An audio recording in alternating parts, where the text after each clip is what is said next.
నమస్కారం శ్రోతలందరికీ. హేతువాదుల భాగవతానికి మీ అందరికీ మళ్ళీ సుస్వాగతం. నా పేరు గులుకోట కమలాకర్. ఇది 30వ ఘట్టం. ఈ ఘట్టంలో మనం వరుసగా ఒకళ్ళ తర్వాత ఒకళ్ళు రాక్షసులు రావడం, కృష్ణుడిని సంహరించేందుకోసం చూస్తాం.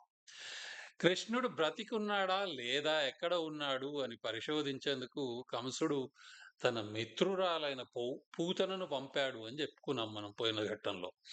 ఆ పూతన ఎవరు అంటే ఆమె ఒక బాలహంత్రి. బాలహంత్రి అంటే అనేక మంది చంటి పిల్లలను, శిశువులను హత్య చేసిందనమాట. దేశవ్యాప్తంగా ఊరూరికి పోవుకుంటూ చిన్న చిన్న పిల్లల్ని చంపేదట ఈ బాలహంత్రి. అయితే ఆమె పద్ధతి కూడా చూడండి ఎంత రాక్షసురాలో. రాక్షస పద్ధతిలాగా ఈ చంటి పిల్లల దగ్గరికి పోయి వాళ్లకు తన చనుబాలిచ్చే ప్రయత్నం చేస్తదట. కానీ అది ఇచ్చే ముందు తన రొమ్ముల మీద విషం పూసుకొని ఆ చంటి పిల్లలకు తన చనుబాలిస్తది. ఆ చంటి పిల్లల ఆ చనుబాలు చీకడం వల్ల వాళ్లకు విషం వచ్చి వాళ్ళు చనిపోతూ ఉంటారు. అటువంటిది కంసునికి మిత్రురాలు అంటే వాని చుట్టూ రాక్షసులను పెట్టుకున్నాడు అంటే దాంట్లో అతిశయోక్తి లేదు అన్నది చూడండి. ఎంత విచిత్రమైన స్త్రీయో ఈమె పూతన. సరే కంసుడు పూతనను పంపాడు. పోయి ఊరూరా తిరిగి కృష్ణుడెక్కడ ఉన్నాడో అని వెతికి పట్టుకో. కృష్ణుడు దొరికాడు అంటే వెంటనే చంపివేయి. అది చెప్పి పూతనను కంసుడు పంపించాడు. అయితే పూతన ఊరూరికి తిరుక్కుంటూ గోకులానికి వచ్చింది. వచ్చి చూస్తే ఆహా! ఈ కృష్ణుడు ఏది మొన్ననే ఇక్కడ చెరసాల నుంచి బయటపడ్డవాడు గావచ్చు. అదే వయస్సుకున్న పిల్లాడు. అందుకోసం వీడిని చంపాలే కనుక్కున్నా అనుకున్నది పూతన. అనుకోని ఒక అందమైన యువతి వేషం వేసుకున్నది.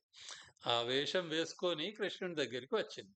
అదో పెద్ద కార్యం గాదు. ఎందుకంటే ఊళ్ళో ఉన్న వాళ్ళు స్త్రీలందరూ గూడా ఎప్పుడూ వచ్చి కృష్ణునితోని ముద్దులాడడం, ఆటలాడుకోవడం, పాటలు పాడుకోవడం అంతా చాలా పరిపాటయిపోయింది గాబట్టి, యశోదమ్మ ఎవరో ఒకామె వచ్చి కృష్ణుని దగ్గర కూర్చున్నది అంటే పెద్ద పట్టించుకోలేదు. అయితే పూతన రక్కసురాలు ఏం జేసింది తన విషం పూసిన రొమ్మున్నది గదా! దాన్ని కృష్ణుని నోటికి అందించిందట. ఆ క్షణం లోపల కృష్ణుని అందమైన నవ్వును, కంట్లోపల ముసిముసి నవ్వుకుంటూ పట్టుకున్న ఆ అందాన్ని జూసి దానికి పశ్చాత్తాపం గలిగిందట. అరే! నా బతుకుతో నేనేం జేస్తున్నాను? అన్నం పుణ్యం జరగని ఈ చంటి పిల్లలను ఊరూరికి పోయి చంపడం అంటే ఇదేనా నా జీవిత ధ్యేయం? ఇంతకంటే గొప్పదేం లేదా? ఎందుకిట్లా అయిన నేనెందుకిట్లా పాపం జేస్తున్నా అని అనుకున్నది. ఆ పశ్చాత్తాపం కలిగిన క్షణంలోనే కృష్ణుడు ఆమె చనుపాలు చీకుకుంటూ దాంతో పాటు ఆమె ప్రాణాన్ని గూడా పీల్చివేశాడు. ఆయన ప్రాణం పోవడంతోని వేషం తొలగిపోయింది. అందుకోసం పూతన ఒక రాక్షసి అని వెల్లడైపోయింది. ఊరి వాళ్ళందరూ చూసి బాగా భయపడ్డారు. అబ్బో! ఇక్కడికి రాక్షసి ఎట్లా వచ్చింది? కృష్ణుడి దగ్గరికి ఎట్లా వచ్చింది అని. కానీ కృష్ణుడేమో హాయిగా ఆడుకుంటూ, పాడుకుంటూ అట్లానే కూర్చొనున్నాడనమాట. అయితే కొందరు వైష్ణవ మతంలో కొందరి నమ్మకం ప్రకారం కృష్ణుడు బాలారిష్టాలు అని రోగాలుంటాయి. ఇప్పుడు మనం మీజిల్స్ అంటాం. తర్వాత చిన్న పోచమ్మ, పెద్ద పోచమ్మ అని. ఇట్లాంటి రోగాలన్నీ చిన్న పిల్లలకు వస్తాయి. తర్వాత వాళ్ళు బతికి బయటపడతారు. అయితే కృష్ణుడు అట్లా బతికి బయటపడ్డాడు అని చెప్పేందుకోసం ఆ రోగాలన్నిటికి నిదర్శనగా పూతన అని చెప్తారు అని కొందరు నమ్ముతారు. ఇంకొందరేమో లేదు లేదు ఆమె నిజంగానే రాక్షసి. అందుకే హోలీ నాడు హోలికా దహనం అని హోలికా రాక్షసి అనే దిష్టి బొమ్మను పెట్టి దహనం చేస్తారు. హోలీ అంటే ఫాల్గుణ పౌర్ణమి అయితది. ఆనాడు పూతన దిష్టి బొమ్మను దహనం చేస్తారు ప్రతి సంవత్సరం. అదే హోలీ నాడు రంగులు పూసుకోవడం, తర్వాత హోలికా దహనం చేయడం రాత్రి ఇది జరుగుతూ ఉంటదనమాట. సరే. అయితే ఆమె ఇంత విషంతో వచ్చినా గూడా చంటి పిన్నాడు కృష్ణుడు ఎట్లా బతికి బయటపడ్డాడు అని ఆశ్చర్యపడుతుంటే శుక మహర్షి చెప్తున్నాడు. విషధర రిపు గమనునికిన్ విషగళ సఖునికిన్ విమల విషశయనునికిన్ విషభవ భవ జనకునికిన్ విషకుచచను విషము గొనుట విషమే తలపన్. ఎంత చక్కగా చెప్పాడో చూడండి. అంటే మనం చిన్ని కృష్ణుడు అంటే ఏదో చంటి పాప అనుకుంటాం గానీ, ఆ చంటి పాప గూడా విష్ణువు అంతటి వాడే అని జెప్పినట్లు శుక మహర్షి జెప్తున్నాడు. ఏమని? విష సర్ప సంహారి అయిన గరుడినిపై సవారీ జేశాడు. అంటే విష్ణువు యొక్క వాహనం ఏంది? గరుడుడు. గరుత్మంతుడు. ఆ గరుత్మంతుడు విషసర్పాలన్నిటిని చంపుతాడు, తింటాడు గదా! అందుకోసం ఆ విష సర్పాల్ని తినే గరుత్మంతుడిని సవారీ జేసిన వానికి, తర్వాత శివునికి మిత్రుడు విష్ణువు. అంటే శివుడేం జేశాడు? హాలాహలం అన్న విషాన్ని తన గళంలో బెట్టుకున్నాడు గదా! విషగళ సఖునికిని అంటే విషాన్ని గళంలో బెట్టుకున్న శివునికి మిత్రుడైన వానికి, తర్వాత విమల విషశయనునికి అంటే ఆహ్, ఆదిశేషుడున్నాడు గదా! ఆయన గూడా ఒక విషసర్పమే. పెద్ద విషసర్పం. అంత పెద్ద విషసర్పం మీద హాయిగా పడుకున్న వానికి అంటే విషానికి ఎన్ని సంబంధాలున్నాయో జూడండి. అదేంది గరుత్మంతునిది వాహనంగా, తర్వాత శివునికి మిత్రునిగా, ఆదిశేషుడిని తన ఆహ్, పడకగా జేసుకున్న వానికి, తర్వాత విష భవ భవ జనకునికి అంటే ఇక్కడ విష అన్నదానికి నీరు అన్న అర్థం వస్తది. విషభవ అంటే పద్మం. పద్మం లోపల పుట్టిన వానికి అంటే బ్రహ్మకు జనకులు ఎవరు? విష్ణుమూర్తి.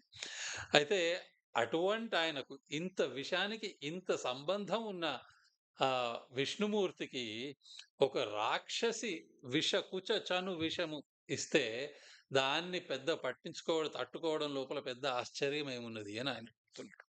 సరే కానియండి. ఇక మరి వేరే వాళ్ళు గూడా ఉన్నారు గదా! పాలిచ్చేవాళ్ళు.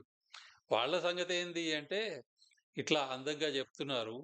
వెన్నునికొకమరి ఒకమరి వెన్నునికొకమరి విషమగు చన్నిచ్చిన బాలహంత్రి చనెనట దివికిన్ వెన్నుని కని పెంచుచు తన చన్నిచ్చిన సతికి మరియు జన్మము గలదే. హరిగని చన్నులు గుడిసెడి తరుణులు ప్రాప్తించు పదము తలపగ వశమే హరి ఆరగించుటకు వాల్గురిసిన ధేనువులు ముక్తి కొనల జరించున్. అంటే విషపూరితమైందా అయినా గూడా కేవలం ఒకే ఒక్కసారి కృష్ణునికి తన చనుపాలిచ్చింది. అందువల్ల బాలహంత్రి అయినా గూడా పూతన స్వర్గానికి పోయిందట. అలాంటప్పుడు ప్రతిరోజు కృష్ణుణ్ణి ప్రేమతో పెంచుతూ తమ పాలిచ్చిన పుణ్య సతులకు ఎంత గొప్ప మోక్షం వస్తదో మనం చెప్పగలమా?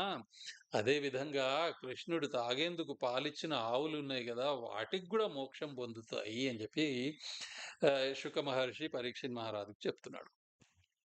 సరే. పుండరీకదళనేత్ర జనార్దన పూతకి సంహర నమో నమో పుణ్యపురుష పురుషోత్తమ భూదివ పూజిత చరణ నమో నమో అని ఒక కృష్ణుని మీద భజన. సరే. వాళ్ళు మరి ఇంత పెద్ద రక్కసురాలు ఒక అందమైన యువతి వేషంలో వచ్చింది గానీ, వేషం పోంగానే దాని పెద్ద మహాకాయం, పెద్ద రాక్షసి అని తెలిసింది గదా! మరిట్లా రాక్షసి వచ్చింది అని జెప్పి రాజుకు ఫిర్యాదు చేద్దామా అంటే గ్రామస్తులకు భయం, నందునికి భయం. ఎందుకు? ఆ రాజెవరు? కంసుడు. ఆ రాజు దగ్గరికి ఈ ఫిర్యాదు బోయింది అంటే వాడేం జేస్తాడు? వాడు రాక్షసి వైపున ఉంటాడో, ప్రజల వైపున ఉంటాడో గూడా తెలవదు. అటువంటి దుర్మార్గుడు వాడు. అందుకోసం ఇక లొల్లి పెట్టకూడదు. దీని విషయంలో ఒక్క మాట గూడా చెప్పకూడదు అని జెప్పి అందరూ కలిసి పూతన శరీరాన్ని నిశ్శబ్దంగా అదే ఊళ్ళో దహనం జేసి వేశారు. ఎవ్వరితోని ఏమి చెప్పకుండా. మరి కంసునికో పూతనను పంపించాడు. ఎంతకాలమో అయింది. కానీ అది తిరిగి రాలేదు. మరి తిరిగి రాలేదు అంటే అర్థమేంది? కంసుడింకా ఆలోచిస్తున్నాడు. వాని అనుమానం పెనుభూతం అయిపోయింది. ఆ ఎనిమిదో కొడుకు అంటే ఆ కృష్ణుడు ఇంకా ఎలాగో ఒకలాగా ఎక్కడనో బతికే ఉన్నాడు అని జెప్పి వానికి ఇంకా పెద్దగా అనుమానం వస్తున్నది. సరే చూసి రండిరా అని జెప్పి పూతనైతే పోయింది గానీ, తర్వాత రాక్షసులను ఓళ్ళ తర్వాత ఓళ్ళను వరుసగా పంపుతాడన్నట్టు. దాంట్లో మొదటివాడు శకటాసురుడు అని వానికి పేరు వచ్చింది. ఎందుకు? ఊళ్ళోపల కృష్ణుడు 2, 3 నెలల వాడైనప్పుడు బోర్లా పడుట నేర్చుకున్నాడట. చంటి పిల్లలను వెల్లకిలా పడుకోబెడితే వెల్లకిలానే ఉంటారు. బోర్లా పడుకోబెడితే బోర్లానే ఉంటారు. వెల్లకిలా నుండి బోర్లా తిరగడం అన్నది కొన్ని నెలల తర్వాతనే పిల్లలకు తెలుస్తది. అది నేర్చుకోవాలి. అయితే కృష్ణుడు ఆ బోర్లావడుడు నేర్చుకున్నాడు అని చూడంగానే అందరికి ఎంతో సంబరం. "ఓ! ఉత్సవం చేసుకుందాం" అని పెద్దగా ఉత్సవం చేసుకుందాం అనుకున్నారు. అయితే ఓ బండి ఉండే. ఆ బండి నిండా ఉత్సవం అంటే ఏంది తిండి. కానీ దాని నిండా తినుబండారాలు పెట్టారు. ఆ బండెంతో బరువైందయిపోయింది. ఆ ఎడ్ల బండి దగ్గర కృష్ణుడిని పడుకోబెట్టి, ఏదో పని మీద అందరూ పెద్దలందరూ పోయినారు. చుట్టూ ఏమో మిగతా కృష్ణుని తోటి వాళ్ళు కొంచెం పెద్దాళ్ళు, ఇగో బలరాముడున్నాడు. అట్లా ఈ పిల్లలంతా అక్కడ కూర్చొనుంటే, కృష్ణుడిని మాత్రం అక్కడ బండి దగ్గరనే పెట్టి ఏదో పని మీద లోపలికి పోయినారు. అప్పుడు ఈ అసురుడు ఆ! కృష్ణుడొక్కడే ఉన్నాడు. ఇగ ఇప్పుడు దొరికాడు అని జెప్పి మెల్లగా దాగుండి, దాగుండి వాడు ఆ బండి దగ్గరికి వచ్చాడట. ఆ బరువైన బండి దగ్గరికి. అప్పుడు కృష్ణుడు తన కాలుతో ఒక్క కాలు తన్నే వరకు ఆ బండే విరిగిపోయింది. పడార్మని ఆ బండి అంతా కలిసి ఈ అసురుని మీద పడ్డది. ఆ బరువును తాళలేక వాడు చనిపోయినాడు. అయితే అందుకే వానికి శకటాసురుడు అని పేరు వచ్చింది. ఏంది బండి అసురుడు అని. శకటం అంటే బండి. అయితే ఇప్పుడు మీరిక్కడ చూస్తున్నది బాఫువాన్ ఆలయంలో కంబోడియాలో ఉంటది ఆంకోర్‌లో. అదే శకటాసుర వధ గురించి చూస్తున్నారు. అగో ఆ బండి అసురుడు అక్కడ పడి ఉన్నాడు. వాడు చనిపోయి ఉన్నాడు. ఆడిని చంపిన తర్వాత కృష్ణుడు మెల్లగా ఇటు వచ్చి యశోదమ్మ దగ్గర కూర్చొనున్నాడు. ఇది 11వ శతాబ్దంలో కట్టిన ఒక శిల్పం. ఆ శకటాసురుని తర్వాత తృణావర్తుడు అని ఇంకోడు వచ్చాడు. వాడు కృష్ణుడిని ఎట్లాగో ఇంతవరకు పూతన సరే కృష్ణుడిని పట్టుకున్నది చనిపోయింది. వీడు శకటాసురుడేమో కృష్ణుడిని తీసుకుపోదాం అని చెప్పి దగ్గరికి వస్తే తీసుకుపోలేకపోయినాడు. అంతలోనే చనిపోయినాడు. ఈ తృణావర్తుడేమో కృష్ణుడిని ఎత్తుకుపోవుట లోపల సఫలీకృతుడైనాడు. కృష్ణుడిని ఎత్తుకొని తీసుకొని పోతూ పోతూ ఉంటే ఒక పెద్ద సుడిగాలి వచ్చిందట. ఆ సుడిగాలి ఇద్దరిని తృణావర్తుడిని, కృష్ణుడిని ఇద్దరిని ఆకాశంలోకి పైకి లేపి ఢమ్మున కింద పారేసింది నేల మీద. అంత పైనుంచి కింద పడుట లోపల ఈ తృణావర్తుడేమో చనిపోయినాడు.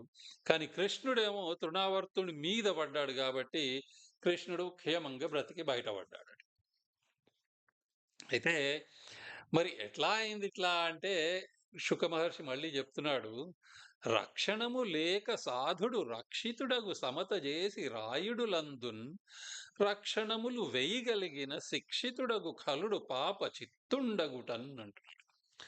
అంటే రక్షణ లేకపోయినా మంచివాళ్ళైతే ఏదో ఒక విధంగా వాళ్ళకు రక్షణ దొరుకుతది. ఎన్ని కష్టాలు వచ్చినా గూడా రక్షణములు వేయగలిగిన 1000 తీర్ల రక్షణలు నువ్వు చుట్టూ పెట్టుకున్నా గూడా, ఒక ఖలుడు, ఒక దుర్మార్గుడైతే వాని పాప చిత్తం వల్లనే వానికెంతో శిక్ష పడతది అని జెప్పి శుక మహర్షి చెప్తున్నాడు. అయితే మరి ఈ సంహారాలన్నిటి మధ్యన మనం కృష్ణుని బాల్యం అంటే ఎంతో ముద్దు వచ్చేది అన్నాం. కానీ ఇంతవరకేమో వట్టిగా అసురులను చంపుడు అని చెప్పి చెప్తున్నాం.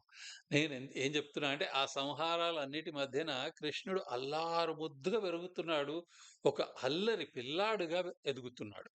దాని గురించి మనం ముందరి ఘట్టంలో చూద్దాం. తప్పకుండా వినండి.